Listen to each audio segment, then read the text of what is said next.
right. We are back with another episode of Beers and Budgeting. And somewhat like on cadence, too.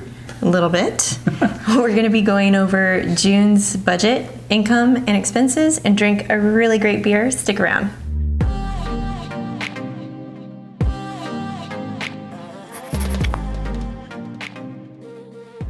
Hey guys, it's Justine, your host of the Debt-Free Millennials channel, to help you crush debt, achieve financial confidence so you can have more fun and less payments.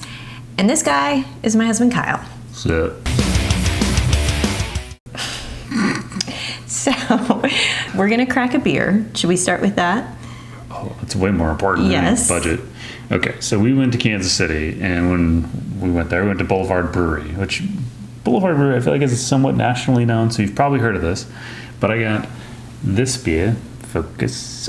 Okay, so this is a bourbon barrel quad, is what the name of it is. A barrel. It is aged in bourbon barrels. It's a stout. It's real dark, delicious. I had it at the brewery. I was like, I gotta get me some of this to take home. And it was quite strong, if I remember correctly. Yeah, it's 12% alcohol. That's why we're gonna split it. So. Perfect. And while we drink this beer, we thought that we would go through some of the comments from last month's episode. They were good. Because they're really great. So should we read some of these out loud? I wanted to give some shout outs. You Yeah. wanted to give some shout outs. Yeah. My favorite one is who told me that I'm curmudgeoned. Scroll down. There's someone who said I was curmudgeoned, and I just love you for that. Oh. There we go. Samantha Delaney 227. I just love Kyle in his curmudgeon-like moments. You're not my favorite viewer. That is hilarious. Yeah, there were some good comments in here. The very first comment that a lot of people liked was from All His Bookish Adventures 8260. She said, or he said, these videos really inspired me to start saving money. In January, I set a goal to reach $20,000 saved by the end of the year. I started the year with $11,800, and as of today, I'm $1,600 from reaching that goal. Great. That's awesome. I love that. Well, Cheers to you. Yeah, well, cheers to that all day. Funny noise. Also, Green Lantern 1986 said, can't imagine $11,000 feeling tight for the month, but it just goes to show that lifestyle can grow to fill any amount of income. And 28 people liked this comment. But thank you, Matt Sarf 2793, who commented, they have childcare and live in LA. That'll do it. Yeah. So I have a friend who his sister lives in San Francisco, and they pay $7,000 a month for childcare for 2 kids. Oh my goodness. Then their mortgage is more than $5,000 a month, and she is a doctor and then has medical student loans on top of that. I can't imagine. So it's amazing when you just look at it, and they don't live extravagant. I mean, we definitely don't have a view of the ocean from here, I can tell you that much. But it's just part of living in a high cost of living area and having kids. Childcare is unbelievably expensive right now. I feel like it's got to be a great business to get into for how much it costs. Yeah, So- and somebody here also had commented, like, do we live in a palace? How...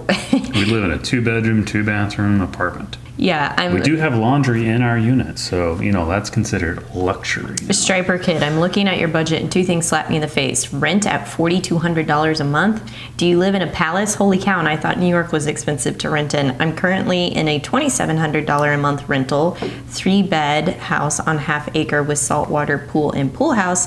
Childcare at $2,200 a month. That's almost my rental fee. Is there any way you can trim on those 2 expenses? Yeah, as somebody else said, the way to trim on expenses in LA is unfortunately moving to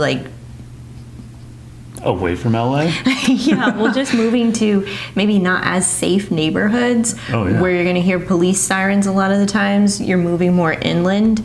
And I'm curious where you live, because $2,700 a month for a 3-bed house with a pool, that sounds awesome. Yeah. No, we do not live in a palace. But we do live in a very nice community, I will say that. Yeah. So what do you think of the beer? The beer's fantastic. Oh my gosh, I love it. I wish I could get a case of it, but Okay. can't do that. We went through a lot of those comments, but thank you so much for all the feedback because we truly do read every single comment. Yep. And wanted to give you guys a little shout out. So if you want a shout out from next month, leave a comment. Tell us what you think of our extravagant Palace living budget. Yes. Let's go ahead and hop into it and we'll show you what happened in June. Last month we discussed a potential loss in my income. For June, that did not happen. So I actually had my payroll go through by the time we had filmed that video. Okay. So this is actually going to be a regular income month for us with some little extras thrown in that we'll get into. Okay, so we brought in $12,963.49, and our expenses were $9,394. We saved $1,370, so left over we have almost $2,200. Yes. That's, after what we talked about, that makes me feel good because automatically my first thought is, let's just roll that over in the next month since your income's going down. I love that. Okay, done. See ya. Goodbye. Done. So you had taken some work trips in which Kyle gets reimbursed for on those expenses, and he also gets a per diem. If he spends less than the per diem, then he gets to pocket that money, so he gets paid out regardless of how much he actually spends. So this extra cash here was from that payout. Oh, okay, cool. So I just subtracted how much you actually spent plus the reimbursement checks that you got, and then what was the difference? Did we net or did we lose? And fortunately, we netted, I think, like $1,100 from that. Wow, $1,700, excuse me. I have been traveling like crazy. I'm currently on like a 5-week-in-a-row travel schedule. It's kind of exhausted. That's why I'm looking like I'm wearing my pajamas here, because I pretty much am, because I'm a little tired. So. And you got some birthday money. You got some Father's Day money, so I also added that as income. But that's mine. I know. Well, you can do with it whatever you want. Oh. Anytime you get birthday checks, Christmas money, whatever, treat that as income and then you can allocate it. Even if you decide to blow all of it, just put it towards your own fun money spending. That way you can keep track of it and then you know that it doesn't mess with the regular budget. Okay. Yeah. Does that make sense? Yeah. Until you're like, hey, can I use your birthday money to buy me? That's not what I'm saying. It's not. Are you sure about Kyle's that? curmudgeon comments. Ooh. I like the alliteration there. I do too. The KCC. Let's talk about what happened in our fixed expenses, because somebody spent a lot of money on groceries and alcohol, and it wasn't me. It wasn't me. Okay. So, yeah, my birthday was last month, so I went and bought myself some birthday presents. It was Father's Day, had some friends over, grilled some steaks, caught the grill on fire, which was, loads of fun when you're grilling expensive steaks. A very amateur hour over there. Stocked up on some stuff, but we'll have a lot left over for a while. Yeah. So let's go down to fun money. We actually were under budget on our restaurant spending, $335. We did spend some money on the LA bucket list stuff. We did concert tickets, and then we went to a happy hour thing, and I need to make sure that everybody who is part of that pays us back, because that went on our card. So I want to make sure. I don't even remember. I got Venmo'd. I need to get Venmo'd for that. That's the whole thing with Venmo, is like you got to stay on top of it and make sure that you're paid back for everything. But we did go to a really cool concert. Yes, because we did. We know the guitarist. Yes. Yeah, band called Sea Haven. There's my plug for your band, Joe. Yep, we went and saw Sea Haven downtown LA, which was our first downtown experience. Yeah, which is kind of weird to say, because you're like, you live in LA, you've never been downtown before. Everybody really lives in their own bubble, and that's mainly due to the traffic and the amount of time and effort that it takes to get to a different part of LA. But we are trying our best to explore while we're here, and so this was a really great opportunity to explore downtown. It was really fun. It was. I had a great time. And the other thing too is with the kid, it's really tough to like, okay, we got to get a babysitter. We got to go downtown. We got to do all that stuff. So it just takes a while sometimes. Yeah, there's more planning Yeah. versus if you didn't have any kids, it would be really, really easy. So it looks like I spent a lot of money on clothes last month because I went to Old Navy looking for some basic stuff. And then Quinn was with me. And if you have a toddler, you know how hard it is to shop with a toddler because they want to touch everything. They want to hide in the clothing racks. And then I can't find her, but I'm also trying to shop for myself. So I could not go to a fitting room. So I said, you know what? I'm just going to buy everything, take it home. What I don't like, I'm just going to return. So I've already returned a bulk of that purchase. So a lot of this stuff will be deducted from July's clothing budget. Felt like I needed to explain that. I guess I really didn't because either way, I still have money in my clothing budget. But Providing candid budget details. yeah, It's a good thing. Yeah. So gifts, subscriptions came out. I think the 116.0 was some internet stuff that we have. And then Quinn, Old Navy, I put the swim lessons on there. No, those aren't that expensive. Bought toys and stuff from Marshall's and a life jacket. Yeah. So I'm just kind of keeping her stuff separated just so I can see exactly how much we're spending Okay. on her stuff. And then let's get down to the future things. So we've got our down payment fund, which this has been updated. Cool. So this is we finally broke $170,000, which is incredible. Yeah. It feels weird to even say that because all you're really doing is just looking at a number on the screen. You know, I don't actually feel it. I don't actually know what it feels like to have that amount of cash, really. I don't know. You can go to the bank and ask for it in ones. Yeah. Could you imagine? No, I don't want to. That just seems like a mess. It seems like putting a target on your back. Yeah. Okay, so we went to Vegas in June. I forgot about that. Yeah. It feels like so long ago. Yeah, it does. That was a great trip. I love that trip. We had was some really good. delicious food. We got to hang out, look deeply and lovely into each other's eyes. Ooh. And then just laid by the pool without a kid all day. Yeah. And ironically, I ran into someone from my hometown. Yeah, that was And weird. I was like, wow, this is odd. So, And we sat next to somebody who was from Shawnee, Kansas, where I grew up, at the bar yeah. in the Vanderpump Cocktail Lounge. We stayed at Caesar's Palace, and it was cool because we actually points hacked the room.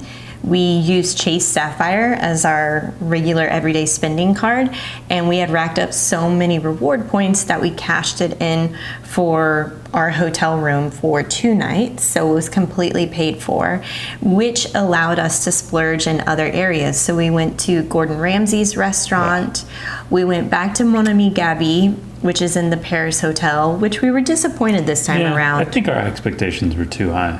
In doing Gordon Ramsay the night before, first time I'd ever had beef Wellington in my life. Oh man, I wish I would have done that a long time ago. So good. Yeah, I can't. I really want to just go back to, I would repeat that time in Vegas. I'm not a Vegas guy, if any of you can imagine that. What do we call it? The KCC, the Kyle's Curmudgeon's Comments. Yeah.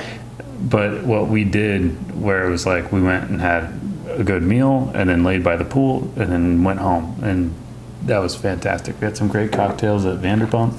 Mm-hmm. Yeah, we went to Meow Wolf in Area 15. That was a wild experience. It's cool. It's kind of part escape room, part museum.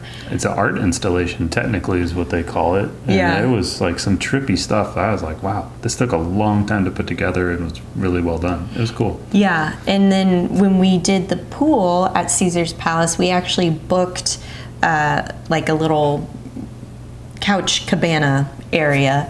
Yeah. So we had our own dedicated server, which we've never ever done in the past. Yeah. Usually we're just grabbing a towel and then just like sitting by sitting on the edge. Yeah, not even getting a chair. So that was really awesome to have like a server runner come over to us and was like, what drinks can I get you? So we got to splurge on that. So one of the things that we had to do, because I am such a tightwad with everything, is that I was like, Jay, if we want to make this trip really good, don't let me see a bill the entire trip. And just tell me to get what I want. And then I'll have to slide the bill over to you. And you just don't And let me I'll see handle it. So, and Yeah. it worked, because I just can't. Yeah. I can't do those things. Because I said we have money in our vacation account. Yeah. Well, we still have money in our vacation account. It's gone down, obviously, because we spent $1,700. So $1,700 was not the whole Vegas trip. No. This also includes a flight to LAX from Kansas City back to LAX. And then I also paid for a portion of that to Kansas City. Anyway, I know that looks messy, but Kansas City, we went and we bought tickets, flights, boom. Okay. We went, we did, we came back, here we are. Let's look at our other future stuff. I'm opening my phone now. Boom. By the way, I've been keeping our vacation fund with Capital One to test that out. Capital One is fine. I don't have any problems with it. It's very much a basic Toyota Corolla of online high yield savings accounts. So that money is wrapped up over there. And then I already put in the transfer for that. Well, so while you're talking about that, I want to go back to this down payment thing. I didn't realize, and this sounds like such an amateur comment for people who have been involved in personal finance for such a long time, but we've never bought a house. The amount of money that closing costs are is just silly. Like the amount of money that people make just on closing costs alone seems like a scam to me. I don't understand it. I'm not a mortgage broker. I'm not a lender. I'm not anything, but I just look at the fees and I'm like, who's making all this money? Because it's a lot of money when you add up a town paying closing costs on houses and stuff. I'm like, this is crazy. So now when I was feeling comfortable about the 170, I'm totally going backwards, going like, maybe we need to do a little bit more here. So yeah, anyone else have any comments about closing costs and all that fun stuff? Let's get into some of our savings, starting with Quinn's college fund. Oh wow, she can buy 2 books. Ooh, this went up quite a bit. We now did. broke the $7,000 mark. Hey, considering she's 2 years old and we're at $7,300, Yeah, I'll take that all day. we're gonna need every little bit. Where are we at? Robinhood, Okay. $20,718.99. I finally started investing again. I haven't done that in a while. Oh, great. I just felt like I was too busy to pay attention to anything, so it was not feeling good, so I didn't do anything. And now I feel like I have time, so I got back into it. Oh, wait a second. The brokerage account went up. Thank you. 52,445.63 cents. Wow, okay. Take that. Yeah, 171. Okay. I think we should just take Webull off of this. There's not enough money in there for people in the videos to really care. I mean, I like tracking it. Roth 35,040.26. Roth, did I put the Roth in? 3504. Yep. The SEP IRA has gone up dramatically. We went from 55 to 59,000. Wow, That's a good run. that feels good. Yeah. Traditional IRA is also up. This was a good month. Yeah, everything's up big. What is this? 1858. Is this Weeble? Yep. Robin Hood. You got your Robin Hood. I got my Robin Hood. I kind of think, I kind of forget about Robin Hood as a source of, well, in any of these other investments really, as a source of additional cash if we were to really find a house that we like and we want to put more money either down or towards upgrades of some sort. So I kind of forget that this is also a cash source. Yeah, I mean, all these are cash sources. So is the car fund, technically. Like, we have 40K, 41, 42K in our car fund for our second car whenever we decide to bite that bullet. But we could always just get a $20,000 car instead and have money left over there to take part of that. So Yeah. we could scrounge up more if we needed to, but I don't know if it's going to make a dent on a monthly payment at that point or not. It'd be more like getting rid of tile countertops. Thank you everyone in the last video for the comments on how much you all hate tile countertops also. Anyways, back to the video. Yeah, I agree with you. And keep in mind, so we are saying we would be okay pulling from these additional outside investing sources as a way to funnel more money into the purchase of our home and upgrading our home. We did not say that we would use the emergency fund as a resource, and we would never touch that for this type of purpose, because putting more money towards a down payment or a home upgrade is not an emergency. What? You don't say. Good job. I just want to listen make to what she said again. Hit that little 10-second rewind. We did not say that a home upgrade or a down payment, you can use your emergency fund as a source. No. So I just want to make that very clear. If you are debt free, you can use these outside resources. You can do whatever you want. There is no hard and fast rule that says, okay, I have the 40K locked up for my car savings and I can't use that for anything else. Yeah, you can. You can.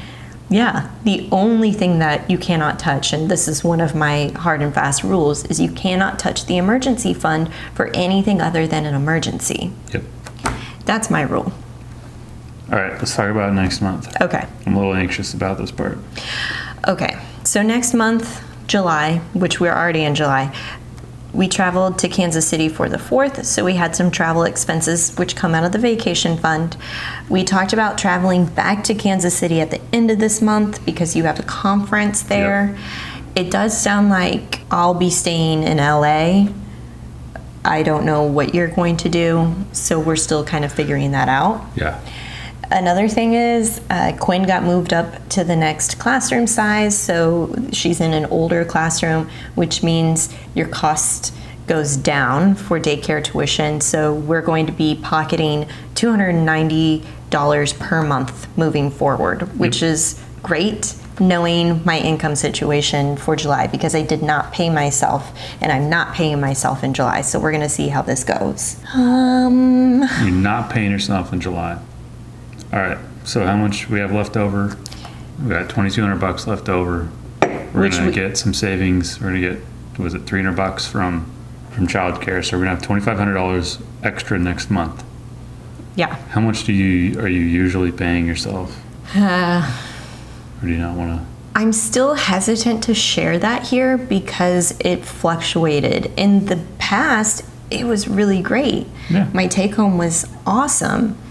And then it slowly dropped and dropped and dropped. So I could probably, one thing if we're really worried about this is I could easily pick up some overtime at work. And I get every other Friday off. We work this awesome 9/80 schedule where you work 9-hour days, 9 days in a row. It equals up to 80 hours, right? No, well, minus one. But yeah, so you work 8 hours on a Friday. Anyways, who cares? Either way, I get every other Friday off and I can work on those Fridays and then I can earn money on that, and that will hit instantly in the paycheck. yeah. So I could do that. Maybe. I mean, we're also getting our tax refund back finally. Okay, well, So that's another source of income that we could float until I get my income back up, which is kind of what I was thinking. How can we keep our income consistent so that we can get over the low months like this? yeah. That way we don't have to change anything in our budget. Everything stays the same. Okay. Well, So just know that all of this is temporary. yeah, and I think, last night we went out to happy hour and I was a little anxious because, Jay's been telling me like, hey, I think I'm not paying myself next month.